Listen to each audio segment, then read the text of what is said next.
कुछ दिनों पहले ईडी ने एम3एम ग्रुप के ऊपर 400 करोड़ के मनी लॉन्ड्रिंग का एलिगेशन लगाया और उनके एक डायरेक्टर रूप कुमार बंसल को अपनी कस्टडी में भी ले लिया। इसके बाद मार्केट में काफ़ी ज़्यादा स्पेक्यूलेशंस चल रहे हैं। ये क्वेश्चन है कि अब एनसीआर रियल एस्टेट का क्या होगा, एम3एम का फ्यूचर क्या है, लेकिन बहुत ही कम लोगों को पता है कि एग्जैक्टली ये केस है क्या।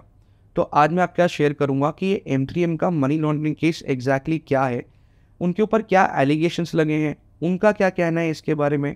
ये पूरा केस समझने के लिए हम एम3एम की थोड़ी सी हिस्ट्री भी डिस्कस करेंगे कि उन्होंने अपनी शुरुआत कैसे की, उन्होंने क्या काम किया है और कौन से एलिगेशंस उस पर लगाए गए हैं और कौन सी कंट्रोवर्सीज में उनका नाम इन्वॉल्व हुआ है। आज के पूरे वीडियो में मैं जो भी इन्फॉर्मेशन शेयर कर रहा हूँ, ये सारी इन्फॉर्मेशन पब्लिक डोमेन पे फ्रीली अवेलेबल है। न्यूज़ आर्टिकल्स हैं जो आप गूगल करोगे तो आपको मिल जाएंगे। मैं सिर्फ ये सारी इन्फॉर्मेशन कंपाइल करके एक जगह प्रेजेंट कर रहा हूँ ताकि आपको समझने में आसानी हो। आज के पूरे वीडियो में मेरा कोई भी पर्सनल ओपिनियन नहीं है, लेकिन हाँ, एज यूजुअल वीडियो के एंड में कुछ एडवाइस फॉर होम बायर्स जो मैं हमेशा देता हूँ। तो शुरू करते हैं आज का वीडियो। बसंत बंसल और उनके भाई रूप कुमार बंसल ने अपनी शुरुआत की 1985 में as a real estate broker. उस टाइम पे वो मेजरली लैंड में डील किया करते थे। 2007 में उन्होंने एम3एम ग्रुप की शुरुआत की and they entered real estate development. पिछले 15 सालों में उन्होंने ऑलमोस्ट 50 प्रोजेक्ट्स पे काम किया है, ranging from commercial office space to retail space, high rise apartment, low rise floor, residential plotted development and commercial SCO plots. Residential segment में उन्होंने अभी तक 14 प्रोजेक्ट्स डिलीवर कर दिए हैं, 5 उनके अभी अंडर कंस्ट्रक्शन स्टेज पे हैं। कमर्शियल सेगमेंट में उन्होंने 12 प्रोजेक्ट डिलीवर कर दिए हैं, 7 अभी अंडर कंस्ट्रक्शन स्टेज पे और उनके पास अभी 8 नए प्रोजेक्ट लॉन्च की तैयारी चल रही है। M3M has also been associated with the prestigious Trump tower project in Gurgaon. अभी तक उनका मेजर काम गुड़गांव में था, बट लास्ट 1 साल में उन्होंने पानीपत और नोएडा मार्केट में भी एंटर किया है and now they are planning to enter Delhi market as well. 26 delivered projects, 12 under construction और 8 new launches just in a span of 15 years. ये ऑब्वियसली एक बहुत ही अच्छा ट्रैक रिकॉर्ड है, लेकिन इसके साथ में उनके एक बार सेल्स नंबर्स भी देख लेते हैं। एम3एम ग्रुप ने 2021-22 के अंदर 6000 करोड़ का रेवेन्यू किया और लास्ट ईयर 22-23 के अंदर 13000 करोड़ का। As per mister Pankaj Bansal, इस फाइनेंशियल ईयर में 23-24 में they are expected to do 20,000 crore of revenue. अब रिसेंटली हुए यूपी ग्लोबल समिट के अंदर उन्होंने यूपी के अंदर 7,500 करोड़ का इन्वेस्टमेंट कमिट किया है, जो रियल एस्टेट सेगमेंट में सबसे बड़ा है। In terms of debt last year तक उनके ऊपर 1800 करोड़ का डेट था, जिसमें से उन्होंने 1300 करोड़ ऑलरेडी पे कर दिया था, मतलब सिर्फ 500 करोड़ आउटस्टैंडिंग था। इस साल के नंबर्स अभी तक आए नहीं हैं। 2021 में बंसल फैमिली ने एक नया रियल एस्टेट ब्रांड लॉन्च किया by the name of smart world. इसकी को फाउंडर है मिसेस ऐश्वर्या बंसल, जो Mr Pankaj Bansal managing director of M3M उनकी वाइफ है। अब स्मार्ट वर्ल्ड में इनिशियल इन्वेस्टमेंट किया था Piramal capital, India Infoline and Bansal family ने। 2022 में मोतीलाल ओसवाल ने भी इसमें 250 करोड़ रुपए इन्वेस्ट किए। स्मार्ट वर्ल्ड का प्लान था to start with Gurgaon, then expand to NCR and then expand to Mumbai, MMR, Goa, Bangalore, Hyderabad and Pune. Smart World ने 2021-22 में 3000 करोड़ का रेवेन्यू किया और इस साल 23-24 में they are expected to do 7000 crore of revenue. Currently उनके 4 प्रोजेक्ट्स चल रहे हैं गुड़गांव में and they are planning to come up with new projects in Noida and Bengaluru. जब स्मार्ट वर्ल्ड लॉन्च हुआ था तब ये बोला गया कि एम3एम एक प्रीमियम और लग्जरी ब्रांड है जो रेसिडेंशियल और कमर्शियल दोनों में काम करता है। With Smart World, Bansal family wanted to diversify into smaller houses, smart homes and only in residential sector. ये तो हो गया कि एम3एम ने क्या काम किया है, बट एक बार उनके एलिगेशंस और उनकी कंट्रोवर्सीज भी देख लेते हैं। अब इस मनी लॉन्ड्रिंग केस में एम3एम ग्रुप के साथ में आयरियो ग्रुप का नाम भी इन्वॉल्व है, तो इसको ढंग से समझने के लिए हमको आयरियो ग्रुप के बारे में भी जानना पड़ेगा।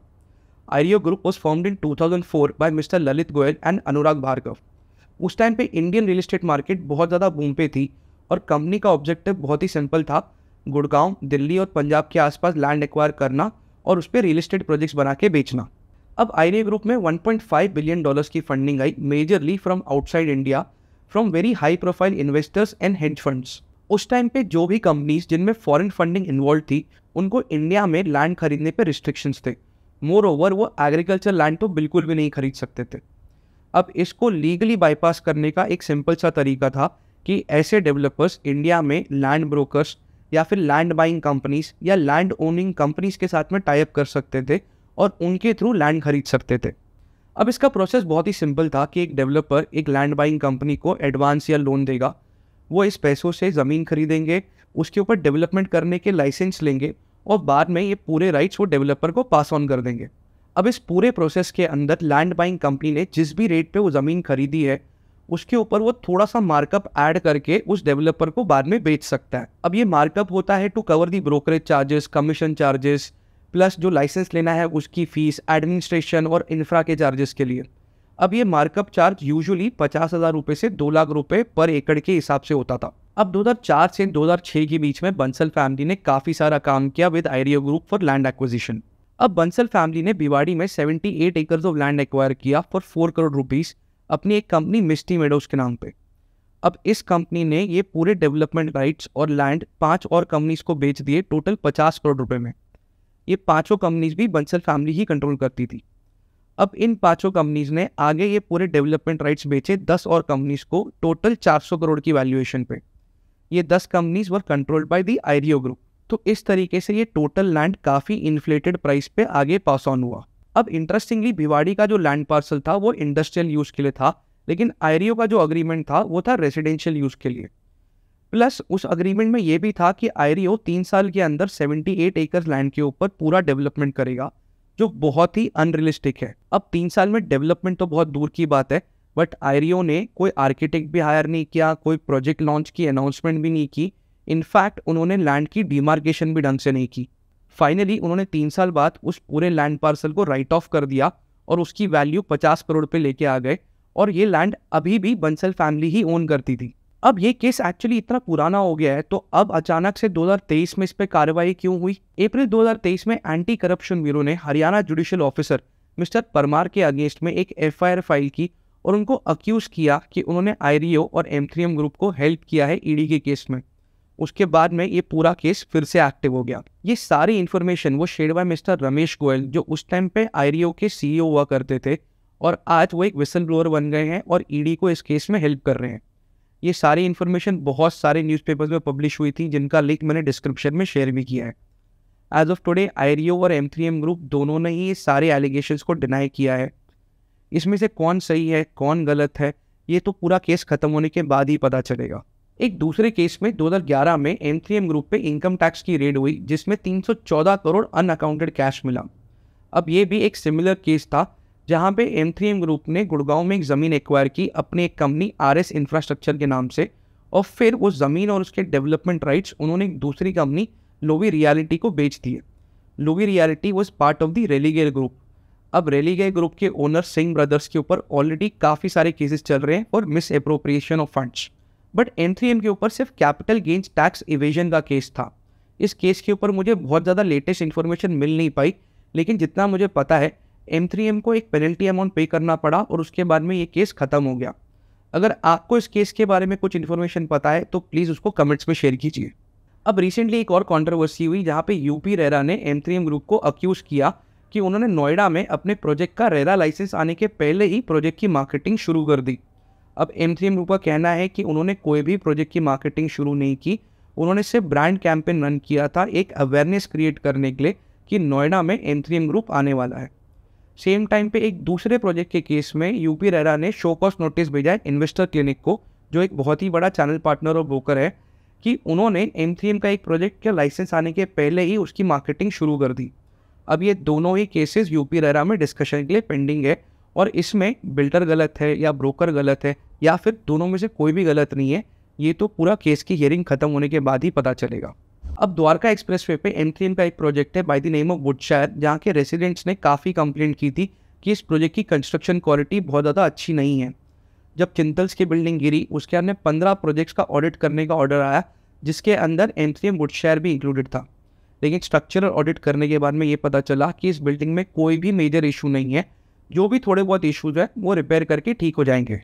एक और इंटरेस्टिंग केस हुआ उनके एक प्रोजेक्ट M3M मर्लिन के साथ में, जहां पे उन्होंने 10 टावर कंस्ट्रक्ट करके डिलीवर कर दिए 2017 में। 2019 में उन्होंने उसी प्रोजेक्ट में एक नए टावर के कंस्ट्रक्शन की शुरुआत की, जो पूरी तरीके से लीगल भी था और अथॉरिटी से अप्रूव्ड भी था। लेकिन रेसिडेंट्स ने NCDRC के सामने कंप्लेंट फाइल की कि जब उनको ये घर बेचा गया था तब बिल्डर ने बोला था कि इस प्रोजेक्ट में सिर्फ 10 ही टावर होंगे, तो अब ये 11वां टावर नहीं बन सकता। कमीशन ने इस बात से अग्री किया कि बिल्डर रेसिडेंट्स के परमिशन के बिना नया टावर कंस्ट्रक्ट नहीं कर सकता और उसके कंस्ट्रक्शन पे होल्ड लगा दिया। M3M ने इसके अगेंस्ट अपील फाइल की है और इसका केस अभी भी चल रहा है। नेक्स्ट उनका एक प्रोजेक्ट है सेक्टर 68 में, जहाँ के रेसिडेंट्स ने कंप्लेंट फाइल की कि वहाँ का सीवेज ट्रीटमेंट प्लांट ढंग से चल नहीं रहा और स्टेट मैनेजर पूरा सीवेज वाटर प्रोजेक्ट के पीछे वाले लैंड पार्सल में डंप कर रहा है, जिसकी वजह से हेल्थ हैजार्ड्स हो रहे हैं। M3M ने फाइनली ये कंप्लेंट को एड्रेस किया और ये इशू को रिजॉल्व किया। इसके अलावा M3M के अगेंस्ट काफ़ी सारी कस्टमर कंप्लेंट्स हैं, बेसिकली पुअर कस्टमर सर्विस की वजह से। कहीं पे कंप्लेंट है कि उनका EOI का रिफंड अमाउंट डिलेड है, कहीं पे कैंसलेशन का रिफंड अमाउंट डिलेड है, कहीं पर रॉन्ग कमिटमेंट्स हुई हैं, बेसिकली पीपल रिलेटेड प्रॉब्लम। अब ये रॉन्ग कमिटमेंट्स M3M के एम्प्लॉयज़ ने की है या फिर उनके साथ काम करते हुए चैनल पार्टनर्स और ब्रोकर्स ने की है, इसके ऊपर एक बहुत बड़ा क्वेश्चन मार्क है। अब ये सारी इन्फॉर्मेशन जो मैंने आपके साथ शेयर की है, ये पब्लिक डोमेन पे फ्रीली अवेलेबल है in the form of news articles. अगर आप इसके बारे में और डिटेल में पढ़ना चाहते हो तो मैंने इन सारे आर्टिकल्स के लिंक डिस्क्रिप्शन में शेयर किए हैं। आई एम श्योर बहुत लोगों का क्वेश्चन होगा कि अब क्या करना चाहिए, M3M में इन्वेस्ट करना चाहिए या नहीं करना चाहिए। तो अभी तक M3M के अगेंस्ट सिर्फ एलिगेशन लगे हैं और कोई भी केस प्रूव नहीं हुआ है। तो आज ये कमेंट करना कि M3M का फ्यूचर क्या होगा, ये बिल्कुल सही नहीं होगा। M3M एक रियल एस्टेट की सुपर सक्सेस स्टोरी बनेगा या सुपर फेलियर स्टोरी, ये तो टाइम ही बताएगा। बट हाँ, एज अ होम बायर एक एडवाइस कि आपको अपनी रिसर्च खुद करनी चाहिए। खुद डिसाइड करो कि आपके लिए ये प्रोजेक्ट सही है या नहीं, ये अपॉर्चुनिटी सही है या कितना रिस्क इन्वॉल्व है, ये आपको खुद इवैल्यूएट करना होगा। प्लीज़ बिल्डर्स की और प्रोजेक्ट की मार्केटिंग पे मत जाओ, रियल एस्टेट गुरुज की एडवाइस पे मत जाओ, अपनी रिसर्च खुद करो। लेकिन हाँ, एक पीस ऑफ एडवाइस उन लोगों के लिए जो ऑलरेडी M3M में इन्वेस्ट कर चुके हैं। अब जिनके प्रोजेक्ट डिलीवर हो गए उनको तो कोई फ़र्क नहीं पड़ता, पर जिनके प्रोजेक्ट अंडर कंस्ट्रक्शन है उनके लिए एक सजेशन, प्लीज़ पैनिक सेलिंग मत करो, मतलब हड़बड़ाहट में कोई डिसीजन मत लो। इसके दो कारण हैं। सबसे पहला, हर प्रोजेक्ट रेरा रजिस्टर्ड है, मतलब जो भी पैसा उस प्रोजेक्ट में आ रहा है वो उसी प्रोजेक्ट में यूज़ हो सकता है। दूसरा, रेरा बहुत ही एक्टिव है और अगर डेवलपर डिफंक्ट भी हो गया तो भी रेरा होम बायर्स के साथ में मिलके वो प्रोजेक्ट कंप्लीट करने की पूरी कोशिश करता है। मैं ये नहीं बोल रहा हूँ आपको कि आप एग्ज़िट मत करो, मैं सिर्फ इतना बोल रहा हूँ कि एग्ज़िट करने के पहले ढंग से रिसर्च कर लो कि आपका प्रोजेक्ट अभी कंस्ट्रक्शन के किस स्टेज पे पहुँचा है, क्या वो टाइमलाइन के हिसाब से चल रहा है या नहीं चल रहा है, उसकी नेक्स्ट माइलस्टोन क्या है, उसमें कितने परसेंटेज यूनिट अभी ऑलरेडी बिक चुके हैं, उसके अंदर कितना मार्केट डिमांड अभी आ रहा है, उसका करेक्ट मार्केट फेयर प्राइस क्या है। ये सारी चीज़ें खुद से स्टडी करो, खुद रिसर्च करो और फिर डिसाइड करो कि आपको एग्जिट करना चाहिए या नहीं करना चाहिए। आई होप आपको आज का वीडियो इंटरेस्टिंग लगा होगा। अगर पसंद आया है तो प्लीज़ इसे लाइक करो, अपने फ्रेंड्स, फैमिली, कलीग्स के साथ शेयर करो।